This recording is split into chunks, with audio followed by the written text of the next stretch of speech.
복습하겠습니다. 지난 시간에 배웠던 히브리서 한번 여러분이 맞춰보세요. 1번 다 같이 읽으세요. 시작. 네, 심집사님. 아니 갑자기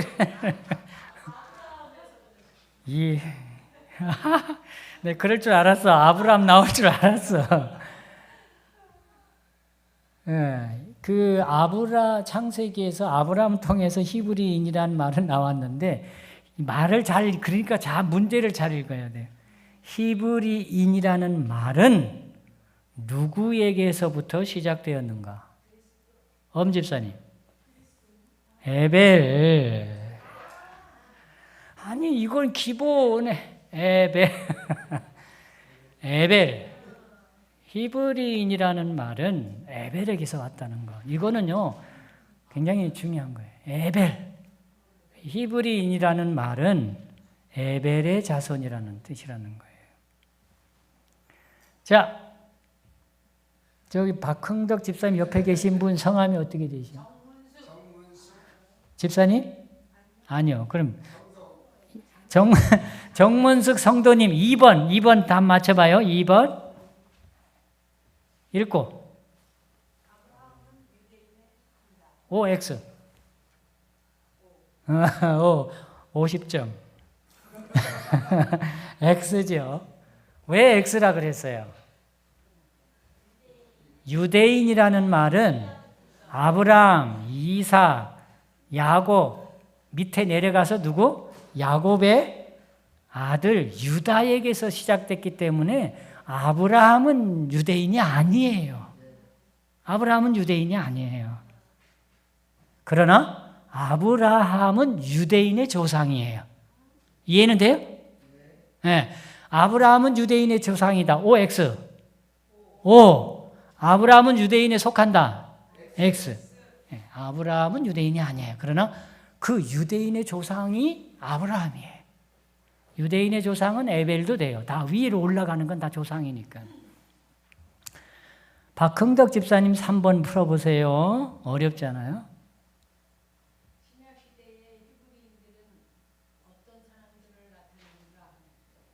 책에 다 나왔고 다 배운 거니까 몰라도 괜찮아요. 왜냐하면 여러분 다 이거 이렇게 하고 나면 그냥 외워질 테니까.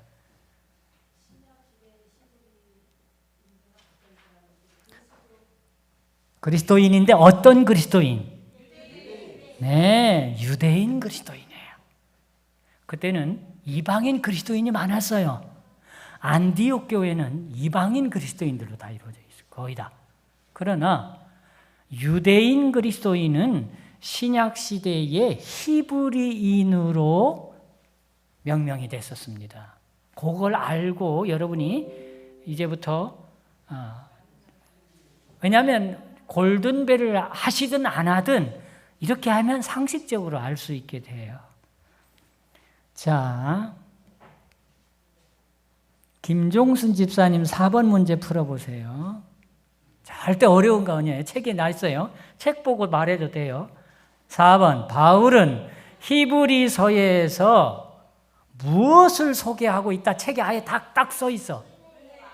네, 정답. 은혜의 왕국을 소개하고 있다고 돼 있어요. 여러분들이 답을 해 주셨어요. 잘하십니다. 박흥덕 집사님 아까 했고 엄기열 문승례 집사님 5번 해볼게요. 괜찮아요. 이거 아니 괜찮아요. 그냥 이게 다 복습이야. 유대인 그리스도인들은 여전히 그 당시 예수님 승천하신 이후에 유대인 그리스도인들은 여전히 무엇을 지키고 있었고 예나 다름없이 무엇을 드렸으며 책에 나왔어. 그대로 말해봐요. 절기를 지키고 있었고 또 희생제물, 그러니까 구약시대의 모습으로 계속하고 있었다는 거예요. 예수님이 왔다 가셨는데도 예수님이 왔다 가셨는데도 유대인 그리스도인들은 여전히 절기를 지키고 있었고 희생제물을 드리고 있었어요. 그 장감리 교회에서 열심히 신앙하던 분들이 저희 교회에 와서 가끔 생각이 날 거 아니겠어요? 막 기도하던 거, 막 하던 거. 그 돌아가고 싶은 마음이 생겨요, 안 생겨요? 생겨요.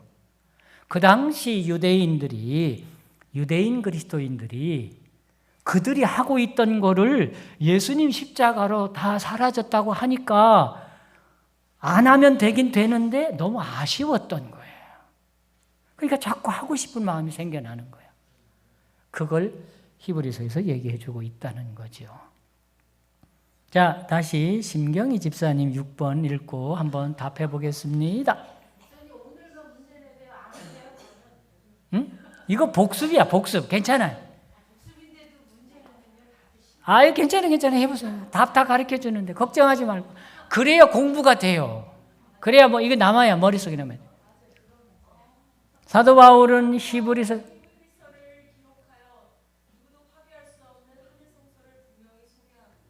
이야, 알잖아요. 야, 그렇게 하는 거예요. 야, 골든벨을 하든 안 하든 그냥 공부를 해보자는 거예요. 하나도 어렵지 않아요.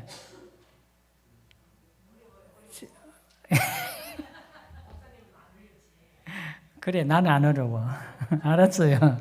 그럼 정문승 성도님 7번 한번 읽어보세요.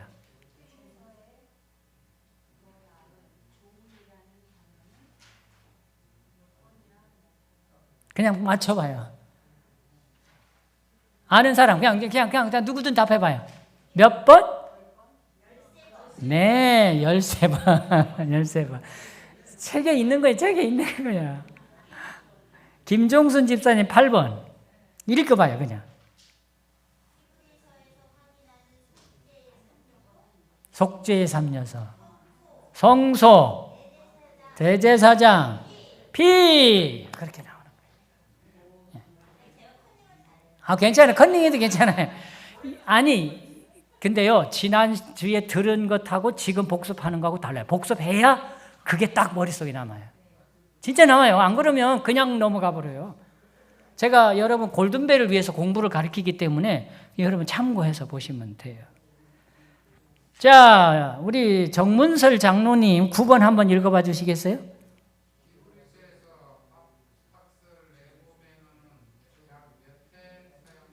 여러분 합학스 레고메논 아이고 한 번은 영광 광채 이런 건 한 번인데 그게 합학스 레고메논이 한 번인데 히브리서 전체에 몇 번이나 한 번 나온다.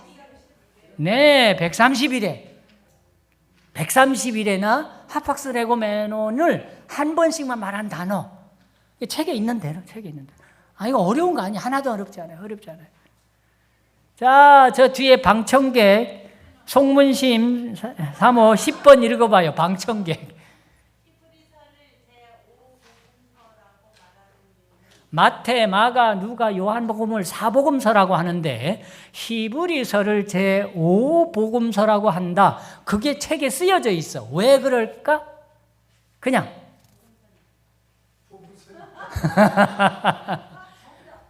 그러면 힌트. 사복음서는 예수님이 이 지상에서의 사역을 기록해 놓은 거예요. 그러면 히브리서는 네, 하늘 성소 사역이라고 책에 쓰여져 있어요. 여러분, 저는 이번 히브리서를 하면서 사복음서보다 알고 나니까 사복음서보다 우리에게 히브리서가 더 중요하다는 걸 알았어요. 사복음서는 예수님 당시의 이야기만을 기록해 놨어요. 근데 히브리서는 예수님 당시의 이야기와 현재와 미래의 우리의 구원의 상을 정확하게 제시해 놨어요. 이야, 히브리서가 얼마나 중요한지 여러분 진짜 공부해 보세요. 골든벨 상관없이 공부해 보세요. 정말 은혜가 있고 많은 걸 알게 될 겁니다. 이제 두 개만 더 볼게요. 11번 예수님을 왜 하나님의 아들이라 칭하게 되었나요? 하나님의 아들만 나오면 답은 성육신. 성육신 때문에 하나님의 아들이라는 거예요. 12번 최훈 장로님 읽어보세요. 읽어보세요. 읽어보세요. 히브리서는 하늘 성소에서 수행하시는 그분의 봉사에 대해 명확하게 계시합니다.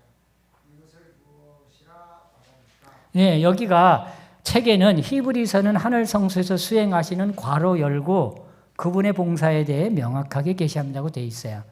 이것이 뭘까요? 히브리서의 중심이에요. 그러니까 보세요. 계속 쭉 얘기하잖아요. 왜 히브리서가 우리에게 중요한가?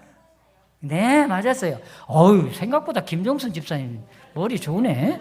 아니, 저기 뭐 컨닝하는 거야. 뭐 어떻든 책을 보고 답하든. 아니, 책 보고 답하는 것도 힘들어요.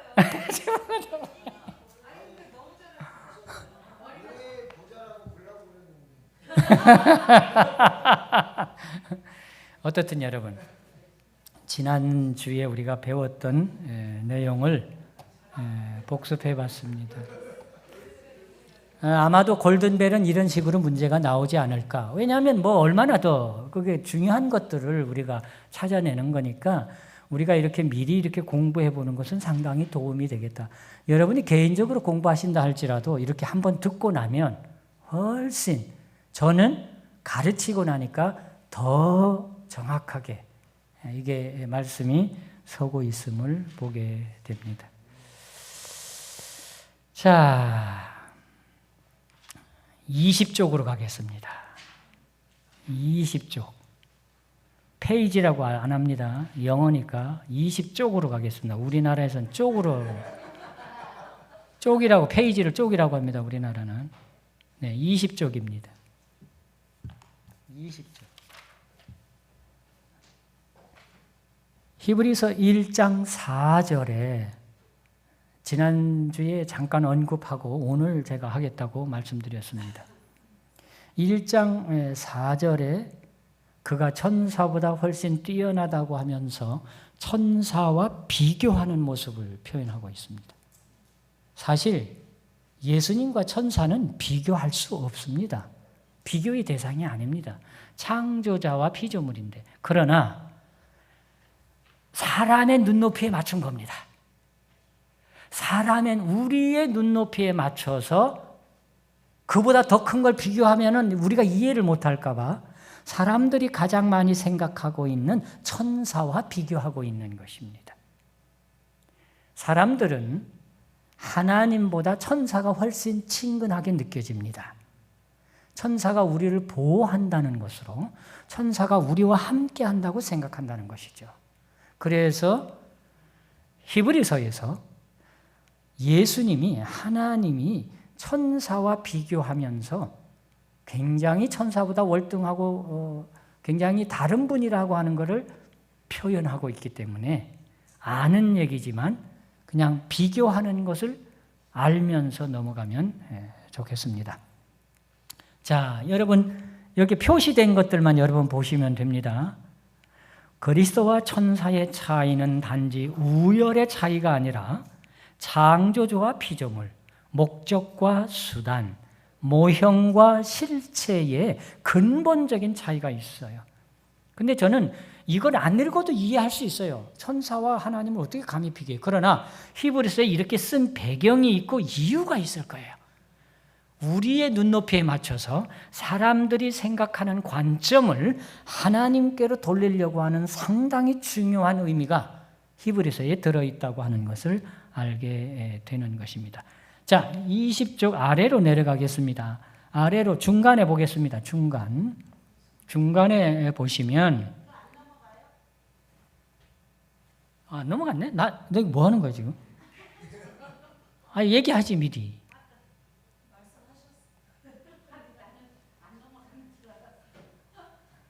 아이 참 이렇게 죄송합니다.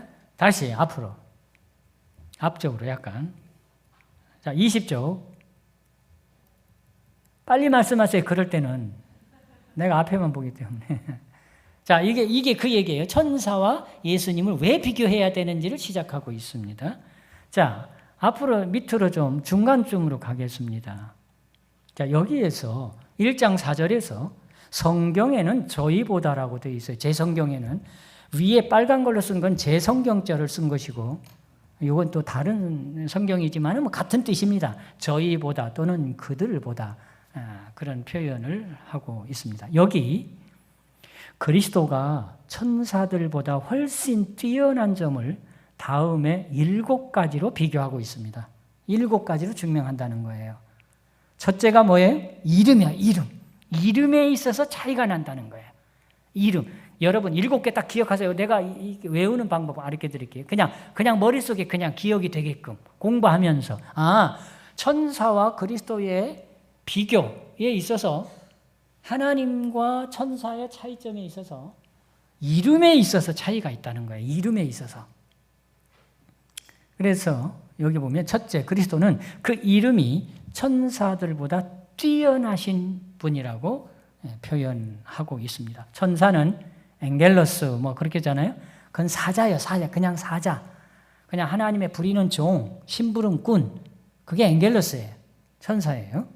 그러나 예수님의 이름은 어떤 그 이름과도 비교할 수 없을 만큼 예수님의 이름 속에 우리의 구원이 다 들어가 있다는 뜻을 나타내고 있는 것입니다.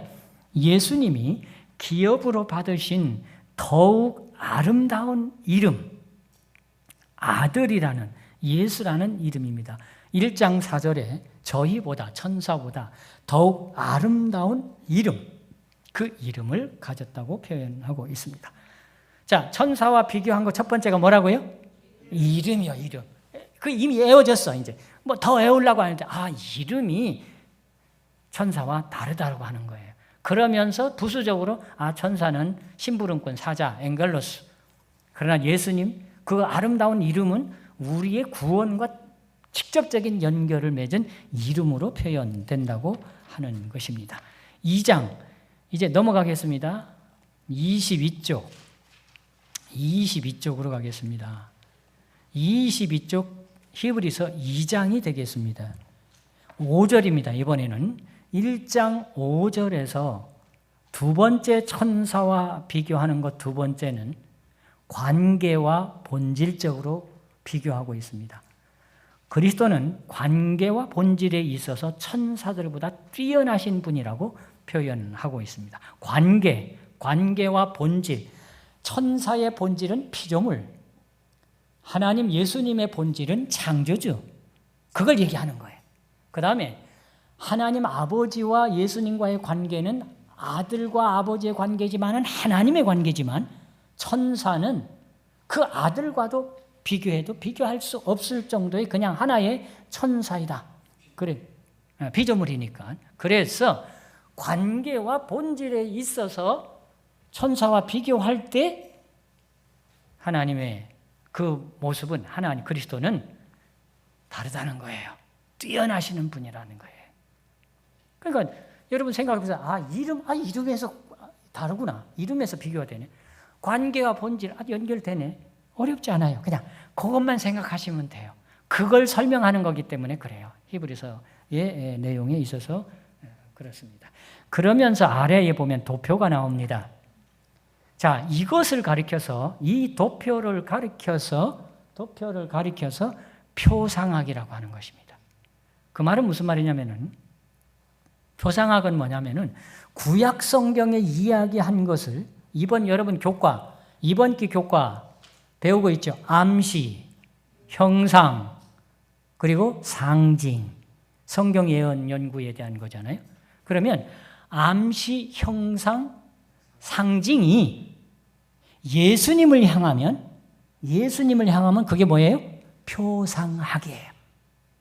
구약 성경에서 예수님을 나타내는 건 다 표상학이에요. 시편에 나타나는 건 다 표상학이에요. 이미 구약 성경에 기록해 놓은 것들 예수님을 나타내는 건 표상학. 여러분 신학교에서 표상학을 별도로 다 배워요.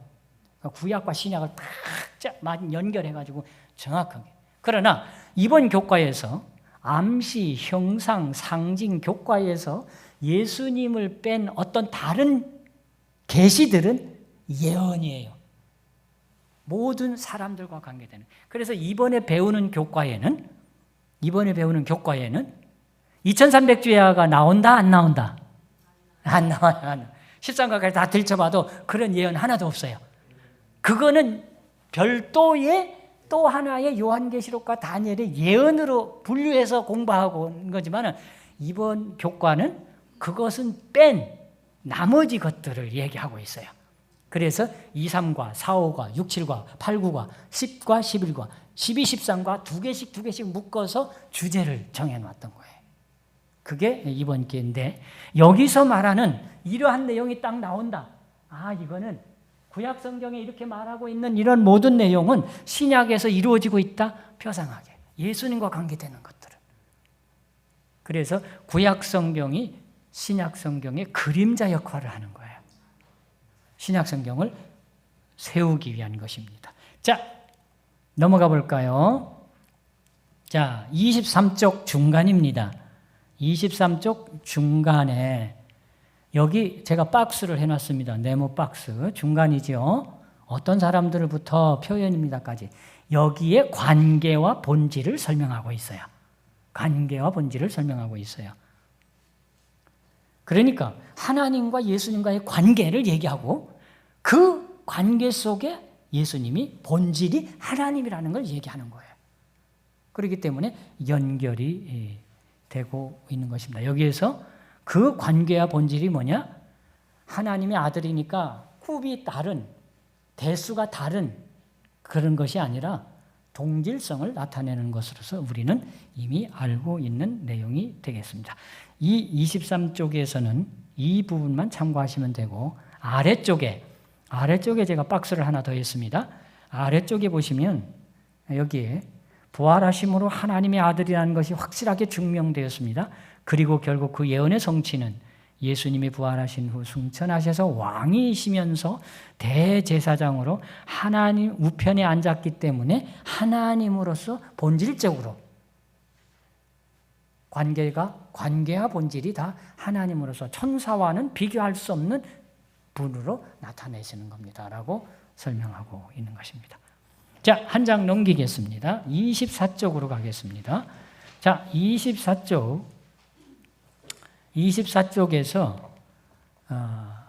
1장 5절을 또 보고 있습니다. 나는 그에게 아버지가 되고 그는 내게 아들이 되리라 관계와 본질을 말하고 있습니다. 그러면서 거기에 예수님을 뭐 합니다? 표상 나왔죠? 네, 표상하는 게 표상하기라고 하는 거예요. 그 다음 6절로 갑니다. 6절에서는 세 번째입니다. 이번에는 6절에서는 세 번째입니다. 첫 번째가 뭐였죠? 이름. 두 번째가 뭐예요? 관계와 본질. 그러니까 연결하세요. 연결. 세 번째는 그 관계와 본질 속에 그리스도는 그 천사와 다른 게 뭐냐? 뛰어난 게 뭐냐? 신분과 지위가 천사와 비교할 수 없을 정도로 뛰어나신 분이라고 하는 거죠. 신분하고 지위에. 이름이 관계와 본질이 신분과 지위가. 그래서 천사는 경배의 대상이에요? 아니에요? 아니에요. 천사는 경배의 대상이 아니에요. 그러니까 루스벨은 경배의 대상이 아니에요? 아니에요.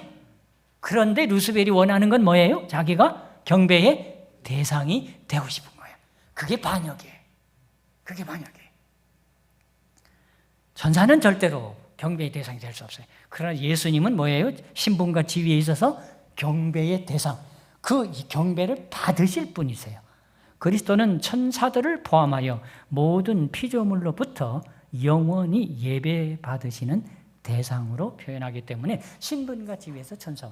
이걸 이야기하는 이유는 루스벨, 사탄을 비교하는 것과 같은 거예요. 왜? 마지막 세상에 사탄이 하나님께 받을 경배를 자기가 받기 위해 얼마나 지금 받고 있습니까? 일요일 경배가 다 그거예요.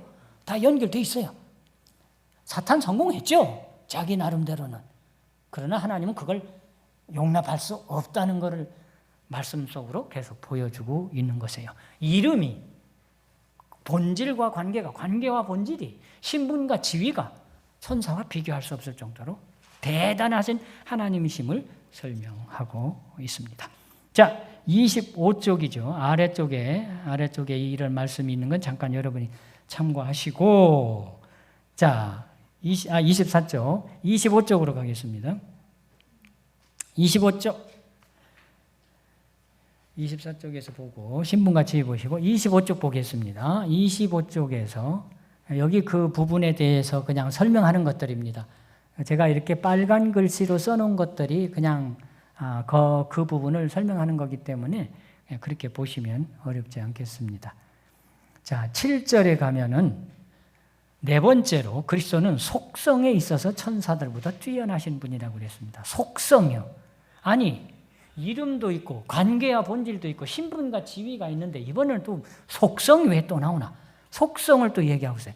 또 천사들에 관하여는 그는 그의 천사들을 바람으로 그의 사역자들을 불꽃으로 삼으시느니라 하셨으되라고 이렇게 히브리서에는 나와 있어요. 그냥 읽으면 이런 말씀들을 왜 하셨을까? 라고 생각이 되어져요. 그러나 여기에서 이런 말씀들을 하시는 것은 하나님의 속성은 피조물과 비교가 될 수 없는데 사람들은 피조물도 하나님처럼 경배하는 대상이 많아지고 늘어지기 때문에 바울은 아주 논리적으로 하나님에 대하여 설명하고 있는 거예요. 그러니까 이렇게까지 안 해도 우리는 받아들이겠는데 아주 사도 바울은 세밀하게 성경에다가 기록을 한 거예요. 굉장해요. 지난주에도 말씀드렸습니다마는 사도 바울의 지혜는 이 히브리서를 쓴 그 지혜는 굉장하다고 보여지는 것입니다. 자, 그 다음에는 속성이에요. 속성. 하나님의 속성. 속성하면 속성은 알잖아요. 그 다음에 25쪽에 다섯 번째로 그리스도는 역할에 있어서 천사들보다 뛰어나신 분입니다. 이게 역할은 뭐냐고 하면은 성경절 1장 8절에 나와 있는 말씀을 이렇게 풀어놓은 거예요. 보니까 아들에 관하여는 하나님이여 주의 보좌는 영영하며 주의 나라의 규는 공평한 규인이다. 규례 또는 규칙 그런 것들을 얘기하고 있습니다. 그러니까 이것이 뭐냐면은 하나님이 하시는 역할이 우리 천사들과 사람들과는 다르다고 하는 것을 설명하고 있습니다. 그래서 어떻든 이거는 이런 것만 아시면 돼요. 이걸 더 해석하라 주석하라 그렇게 나오지 않을 것입니다. 역할입니다. 자, 이름에 있어서 관계와 본질에 있어서 신분과 지위에 있어서 또 속성에 있어서 그리고 그 속성에 따른 역할에 있어서 그러니까 그렇게 자꾸 하면 이거는 시험 아니라도 잊어버린다 할지라도 그게 연결이 되는 거니까 공부하시면 되겠습니다. 자, 여기 25쪽 아래쪽에 보면 8절에 주의 나라의 홀은 위에는 규라고 나와 있습니다. 공평한 홀이니다. 홀과 규는 같은 겁니다. 규자가 한자로 홀규자입니다. 그러니까 여러분 홀이 뭔지 아세요? 홀이? 홀 아시는 분? 이 왕이 가지고 있는 그 권위 그것을 나타낼 때 그 홀이에요. 왕을 나타내는 왕권을 나타내는 게 홀이거든요. 이걸 규라고도 해요. 약 한 45cm, 50cm 정도 되는 굉장히 강력한 왕을 나타내는 거라는데 그것을 표현하고 있는 것입니다. 자, 26쪽으로 가보겠습니다. 26쪽에 1장 9절입니다. 1장 9절에 주께서 의를 사랑하시고 여기 제 성경에는 내가 의를 사랑하고 그리고 하나님 곧 너희 이런 표현입니다. 그리고 제 성경에는 승이라고 나와 있습니다. 승하게 하셨도다. 제 성경에는. 근데 여기는 뛰어나게 하셨다. 그러니까 이제 같은 말이에요. 승하게 하셨다, 뛰어나게 하셨다고 되어 있습니다. 자, 그리스도와 천사의 비교는 이름에 있어서, 관계와 본질에 있어서, 신분과 지위에 있어서, 그리고 또 뭐였어요? 속성에 있어서, 그리고 또 뭐 있어서? 역할에 있어서. 이번에 또 뭐예요? 모범이네요. 모범에 있어서 뛰어나신 분이다. 그러니까 여기에 있어서 이 1장 9절에 나와 있는 이야기를 통해서 이런 걸 제목을 붙인 거예요. 이해하기 쉽도록. 그렇게 보시면 어렵지 않겠습니다. 제가 공부해 보니까 그래요. 요건 요렇게만 알면 되겠구나 그랬습니다. 기름 부음은 뭘 의미하는 거죠? 기름 부음은? 네, 기름 부음은 뭘 말하는 거죠? 기름 부음. 네, 축복의 상징이고 구별을 얘기하는 거예요. 구별을 얘기하는 거예요. 다르다는 거죠. 그리스도를 그 기름 부음 받은 자라고 표현하잖아요. 지금은 기름 부어요, 안 부어요? 그럼 뭘 해요, 대신? 안수야, 안수. 안수가 기름 부음이에요. 목사 안수, 장로 안수, 집사 안수는 다 기름 부음이에요. 구별하는 거예요. 그래서 그런 상황 속에서 모범이라고 표현하고 있는 것입니다. 자, 아래쪽 26쪽 아래쪽으로 가면 7제가 나오네요. 자, 이번에는 사역이네요. 7째 그리스도는 그 사역에 있어서 천사들보다 뛰어나신 분이십니다. 위의 성경절을 통해서 얘기를 하고 있습니다. 자, 그러면 일단 히브리서 1장에서 천사와 그리스도를 비교하고 있습니다. 첫 번째 뭐에 대해서? 이름에 대해서. 두 번째는 관계와 본질에 있어서. 세 번째는 그분의 신분과 지위에 대해서. 그리고는 더 들어가서 뭐에 대해서? 그분의 속성에 대해서. 그 다음에 또 그분이 하는 일에 대한 역할에 대해서. 그 다음에 또 그분의 모습이나 이런 상황을 보여주는 모범에 대해서 비교하고 있더라는 거예요. 그리고 마지막으로 뭐예요? 천사가 하는 일과 그리스도가 하는 일에 그 일에 있어서 다르다고 하는 거예요. 천사는 오로지 심부름꾼이에요. 그렇지만 예수님은 하나님의 일로서 하고 있는 것입니다.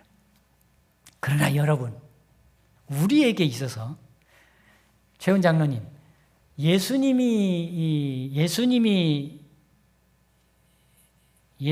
내 곁에 있다고 느껴지세요? 천사가 내 곁에 있다고 느껴지세요?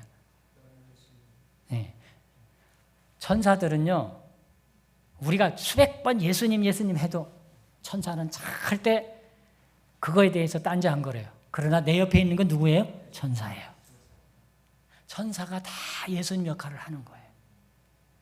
나의 안고 일어섬, 나의 기도, 모든 하나님의 사상을 듣는 분이 천사예요. 그러니까 이 지구상의 모든 천사가 하나님의 일을 하고 있는 거예요. 하나님의 뜻과 연결되는 모든 일을 하고 있어요. 사실 천사라는 존재도 굉장한 존재예요. 그런데 우리가 구원받으면 천사와 같아지는 거예요. 그러나 천사 위로는 올라갈 수는 없지만은 천사와 같아지는 거라. 전에도 얘기했잖아요. 여러분, 박 집사님 지금 막 천사 보이면 좋겠어요? 전에 한번 물어본데 천사 보이면 좋겠어요? 여러분? 좋을 것 같기도 하고. 근데 내 눈에 천사가 보이면 좋은 것보다 내 불편한 게 더 많습니다. 정말 많습니다.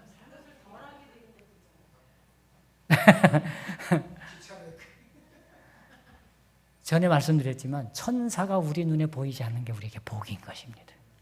그래야 우리가 사는 것입니다. 그래야 우리가 숨 쉴 수 있습니다.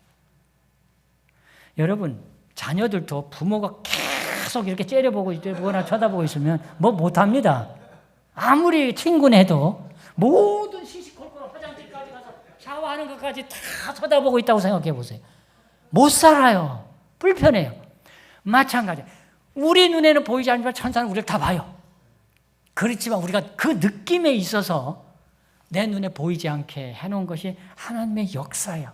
그러나 예수님 재림 후에는 다 보이게 돼 있어요. 그때는 다 봐요. 변화되니까. 그리고 마귀도 보는 거예요.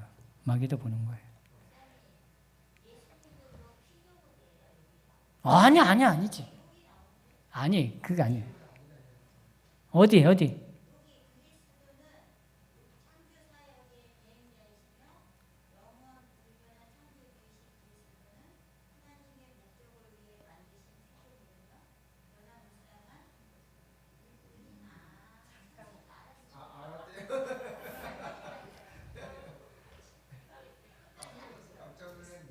이 피조물이면은 뒤에 천사를 수식하는 거예요. 뒤에 천사. 피조물이며 변화무쌍한 일꾼인 천사들보다 그렇게 같이 보시면 돼요. 네네. 아니, 그렇게 질문할 수 있어요. 괜찮아요. 공부 잘하는 학생이에요. 내가 볼 때는. 공부 잘하는 학생. 그러니까 그리스도는 하고 딱 띄고 하나님의 목적을 위해 만드신 피조물이며 변화무쌍한 일꾼인 천사들. 거기가 하나예요. 그렇죠? 감사합니다. 아니, 그렇게 하세요. 좋아요. 그런 질문 좋아요. 자, 27쪽으로 넘어갈게요. 제가 이렇게 써놨습니다. 27쪽 위에 보세요. 위에. 27쪽 위에입니다. 그리스도의 존재와 신분이 천사와는 감히 내가 그렇게 감히 루스벨을 어떻게 그리스도와 감히 비교할 수 있느냐고요. 근데 자기는 비교하는 거야, 본인이. 루스벨 본인이. 그게 반역이에요. 결코 비교할 수 없는. 그런데 지금 하나님처럼 경배를 받고 모든 걸 다 대항하고 있는 것입니다. 난 7개인 줄 알았더니 8개네. 하나 또 있네. 성취네, 성취, 이번에는. 그럼 또, 다 잊어버린 건다? 이름이요, 관계와 본질이요, 신분과 지위요, 속성이요, 역할이요, 모범이요, 그 다음, 사역이요. 그 다음 8번째가 성취네. 8째 그리스도는. 그러니까 여러분 다 나보다 다 잘 알아 이해하시네. 이제 다. 그렇게 하다 보면 나중에 생각이 나는 거예요. 네. 자, 그러면서 시편, 110편 설명을 하는데 이거는 좀 그냥 계속 여러분 어떤 것들은 그냥 넘어가도 돼요. 왜냐하면 그냥 보충 설명들이니까 보충 설명들이기 때문에 그렇게 보시면 되겠습니다. 자, 이제 비교는 끝났죠. 8개 비교는 끝났어요. 일단 그걸 다 기억하든 기억하지 않든 끝났어요. 자, 그 다음에 이제 1장 14절에 모든 천사들은 섬기는 영으로 부리는 구원받을 상속자, 제 성경에는 구원 얻을 후사들이라고 표현되어 있습니다. 자, 천사들을 보낸 목적입니다. 천사들은 그 사역을 돕는 역할, 아까 미리 설명했습니다. 우리를 구원시키는 일에 있어서 천사의 역할이 매우 중요합니다. 정말로 중요합니다. 천사가 없으면 우리 구원받지 못합니다. 왜? 마귀가 지 마음대로 해버릴 테니까 우리를. 계속 우리 생각을 복잡하게만. 그러나 천사가 있기 때문에 우리가 구원의 사역에 있게 된 것에 대해서 감사하게 생각하면 되겠습니다. 자, 1장이 끝났나요? 네, 1장이 끝났네요. 2장으로 가겠습니다. 오늘 2장까지 해야 돼요. 만약에 하다가 시간 다 되면 중지, 다음에 또 하지 뭐. 하여튼 시간 되까지만 해보겠습니다. 사도 바울은 1장에서 선지자들과 천사들과 비교하여 그리스도의 우월성 곧 구분의 신성을 강조했습니다. 계속해서 2장에서는 예수 그리스도만이, 이거 중요한 말입니다. 예수 그리스도만이 예배와 순종의 대상. 요거 네모를 딱 치고 이유가 뭐예요? 누구 때문에요? 누구 때문에? 만약에 질문에 문제가 나왔어요. 예수 그리스도만이 예배와 순종의 대상이라고 줄을 긋고 이 말을 하게 된 이유가 뭐예요? 누구 때문에 그래요? 루스벨의 반역 때문에 그래요. 사단이 그걸 가져가고 있는 거예요. 뺏어가고 있는 거예요. 피조물이 가져가고 있는 거예요. 그렇기 때문에 예수 그리스도만이 예배와 순종의 대상임을 2장에서는 분명하게 제시한다는 거예요. 그러니까 우리는 오로지 하나님께로만 향하라고 하는 것입니다. 그러면서 그리스도의 성육신과 고난받으심으로 잠깐 낮춰지심에 관해 설명하면서 그분의 인성을 강조하는 것이 2장의 내용이 되겠습니다. 자, 28쪽 아래쪽으로 내려가겠습니다. 2장 1절. 그러므로 우리는 들은 것에 더욱 유념함으로 더욱 간절히 삼갈지니. 빨간 글씨는 제 성경에 나와 있는 것입니다. 자, 히브리서에는 5번의 훈계와 경고가 나옵니다. 첫 번째 훈계는 1절로 4절인데 1절로 4절에 첫 번째 훈계가 나온다고 표현하고 있습니다. 그냥 여기 나온 대로 보는 것입니다. 그러면서 이 더욱 성경책에 유념하라, 간절히 삼가라, 이 말은 훈계고 경고라는 거예요. 왜냐하면 우리가 잘못하면 떠내려갈 수 있기 때문에, 구원받지 못할 수 있기 때문에 우리의 구원을 위해서 이것이 반드시 필요하다고 하는 것을 보여주고 있는 것입니다. 자, 29쪽으로 가겠습니다. 더욱 간절히 삼갈지니 더 진지하게, 더욱 풍성하게. 왜냐? 그렇게 하지 않으면, 잘못하면 우리가 흘러 떠내려갈까 함이라. 흘러 떠내려갈까 염려하노라. 그런 것 때문에 그렇게 표현하고 있습니다. 그냥 알면 되겠습니다. 자, 밑으로 내려가면 여기 보면 흘러 떠내려가다라는 말에 파라리오멘, 헬라어에 파라리오멘이라는 말이 있는데, 이것을 제가 4가지를 써놨는데 저는 이 단어가 이런 뜻이 있구나, 굉장히 중요하다고 생각을 했습니다. 반지가 손가락에서 빠져나가 잃어버린다. 이것도 파라리오멘이라고 쓰는 거고, 정박한 배가 줄이 풀려 배가 떠내려가는 것, 또는 안전한 정박항을 지나쳐 갈 때도 이거 들어가야 되는데 들어가지 못하고, 또는 기억 같은 것이 소멸되는 것도 이 단어를 쓴다고 표현되어져 있습니다. 참고적으로 아시면 되겠습니다. 아래쪽에 불순종에 대한 경고를 하고 있습니다. 자, 이거 중요합니다. 천사들을 통하여 하신 말씀이 요한계시록 1장 1절에는 하나님이 그에게, 그리스도에게 주셔서 그가 천사에게 전해서 천사가 사람에게 전하는 계시의 순서, 계시의 통로를 말하고 있습니다. 자, 여러분은 하나님의 음성을 듣는다, 예수님의 음성을 듣는다는 것은 결국은 천사의 음성을 듣는 것입니다. 천사가 우리에게 말하는 것입니다. 왜냐하면 여기 천사들을 통하여, 성경에는 천사들을 통하여 말씀하시는 내용이 굉장히 많이 있습니다. 즉 천사들을 통하여 하신 말씀은 곧 하나님이 하신 말씀이에요. 왜냐하면 이것이 순서예요. 계시의 순서예요. 하나님이 그리스도에게, 그리스도가 천사에게, 천사가 사람에게. 물론 이제 직접적으로 하나님의 어떤 음성이 사람에게 들리지만은 실질적으로 계시의 순서는, 전달되는 과정은 이 순서에 따라서 진행되는 것이 되겠습니다. 30쪽으로 가겠습니다.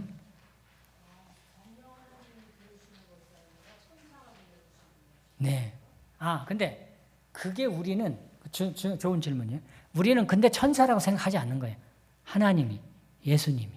그러나 천사가 그 성경에도 나오지만은 마리아에게, 요셉에게 다 천사가 다 이렇게, 어떤 때는 하나님의 음성이, 그러나 그것이 성경에 그렇게 쓰여졌지만 실질적으로 사람의 귀에 들릴 때에는 천사가 사람의 음성을 사람이 이해할 수 있는 언어로 얘기를 하는 거예요. 그러니까 성경에는 천사를 통하는 그 말은 반드시 천사를 통해. 왜? 우리가 천사가 가깝기 때문에 그렇다는 거예요. 여러분, 제 옆에 예수님 있어요, 없어요? 최 장로님, 예수님 있어요, 없어요? 예수님 없어요. 제 옆에 예수님 없어요. 하늘에 계시지. 근데 예수님이 계신 것처럼 느껴요. 그게 뭐예요? 천사가 있기 때문에. 그게 성령의 역사예요. 여러분, 성령의 역사가 뭐냐? 천사의 역사예요. 그 성령의 역사를 천사가 다 감당해요. 성령의 역사. 만약에 성령이 말하고 천사도 또 말하고 따로 말하는 게 아니에요. 성령의 역사가 천사의 역사예요. 그냥 하나로 보시면 돼요. 우리는 계속 성령을 구하잖아요. 그 성령을 구할 때 도와주는 게 천사예요. 성령으로서. 네, 다. 우리 기도를 듣는 게 천사예요. 그러니까 그래서 우리 정문숙 성도님 옆에 천사가 2명이 있는 거예요. 항상 2명이에요. 그래서 이 지구상의 천사의 수를 아는 거예요, 우리가. 얼마 정도 있다. 한 천사는 태어날 때부터 끝까지 나를 보호하는 수호천사. 한 천사는 수없이 하늘과 연결해서 기도 응답까지를 다니는. 천사가 가지 않아도 하나님이 그 천사에게 응답해줘. 우리가 생각할 수 없는 시간 개념으로. 그래서 우리가 위험에 처할 때 천사가 다 보호하는 거예요. 그게 성령의 역사라고 해요. 예, 그냥 그때 괜찮아요. 그러니까 천사가 우리를 도와줄 때 하나님 감사합니다. 천사는 내가 했는데 이러지 않아요. 그게 다 하나님 거라. 그러니까 천사는 그냥 하나님 대행으로서 자기 천사 고마워 이랬다면 큰일 나요. 우리 천사님 감사해요 이러진 않아요. 그러나 하는 건 다 천사예요. 그게 다 성령의 역사고 우리 음성에 들리는 것들이 다 천사의 음성이에요. 성령의 역사가. 네, 각자 천사가 있는 거예요. 그래서 하늘에 갈 때 같이 가요. 그 천사가. 네, 그때 봐요. 그리고 땅에서 무덤에서 부활할 때 그 무덤을 지켰던 천사가 같이 있는 거예요. 그러니까 우리가 상상할 수 없는 일들이 이루어지는 거예요. 그러니까 히브리서를 통해서 저는 뭘 느끼냐면은 정말 하나님이 우리 곁에 계시구나 하는 거를 계속해서 보여주는 거예요. 왜 계속 천사를 얘기하느냐?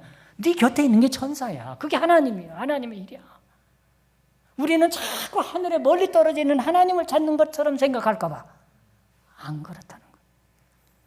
정말 우리에게 중요한 내용을 설명하고 있습니다. 그런 질문하는 거 괜찮아요. 응? 그걸 알았다고? 어떤 점이?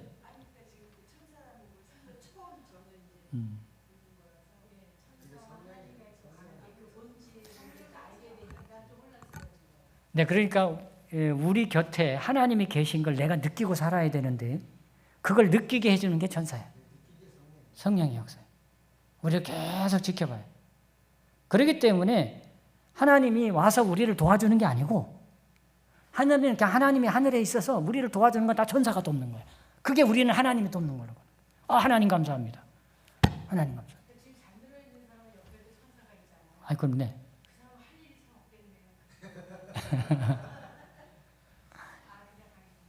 네, 하여튼 어쨌든 자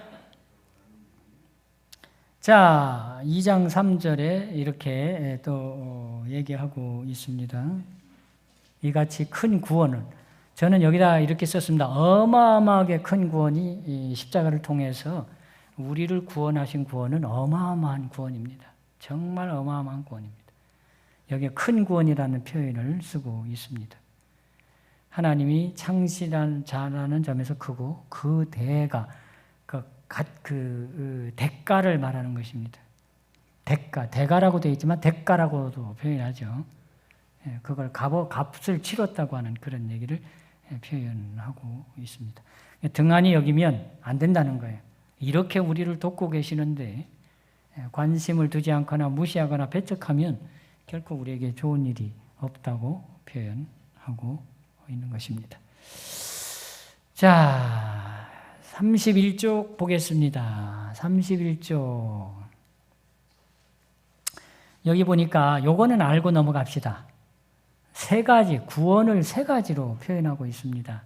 첫째, 하나님이 그리스도를 통하여 구원을, 그리고 그 구원을 그리스도를 통해서 배운 제자들이 또 그 구원을 가르쳐 줌으로 인해서 그 구원을 받는 것과, 그 다음에 아래 내려가니까 하나님도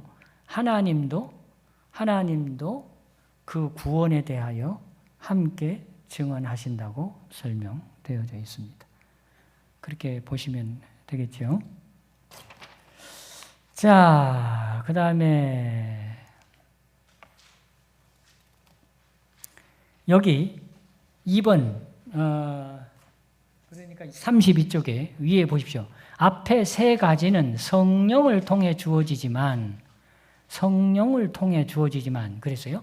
성령을 통해서 우리에게 주어진다. 그 성령을 통해서 성령의 역사가, 이 땅에 계신 성령의 역사가 그 하나님의 백성들에게 모든 것을 이루게 도와주신다는 것을 설명하고 있습니다. 그보다 더 큰 증거는 하나님의 뜻에 따라 성령 자체를 선물로 나눠 주시는 것. 성령의 은사. 성령을 받아라. 우리가 성령을 받는 게 무엇인가? 성령의 역사를 경험하도록 우리에게 교훈하고 돕고 있습니다. 자, 이제 5절부터 18절까지를 해야 되는데, 그래야 이거 뭐 18절까지 해야 다 만족되는데, 잠깐 볼게요. 시간은 다 돼가고. 그만할까요?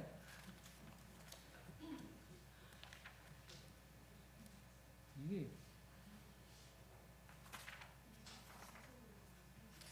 44쪽까지 해야 돼. 조금 더 할까요? 그만할까요? 55분. 그만해요?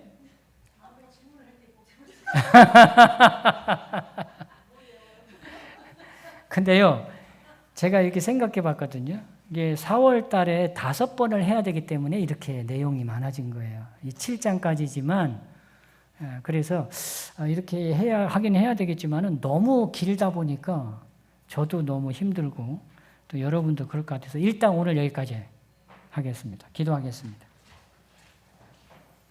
하나님 아버지, 저희들에게 히브리서를 주셔서 감사합니다.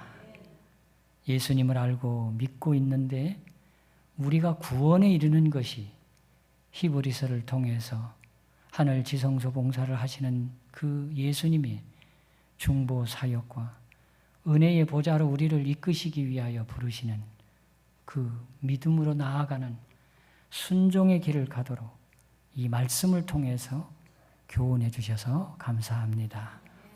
혹시 어렵게 느껴지고 이해되지 못하는 어떤 말이나 단어가 있다 할지라도 성령의 역사를 통해서 이 말씀들을 깨닫게 하시고 이해하게 하여 주시옵소서. 이 말씀 속에서 우리를 구원하시는 하나님의 역사를 경험하고 체험하는 우리 모두가 될 수 있도록 인도해 주시옵시기를 예수님의 이름으로 간절히 기도하옵나이다. 아멘.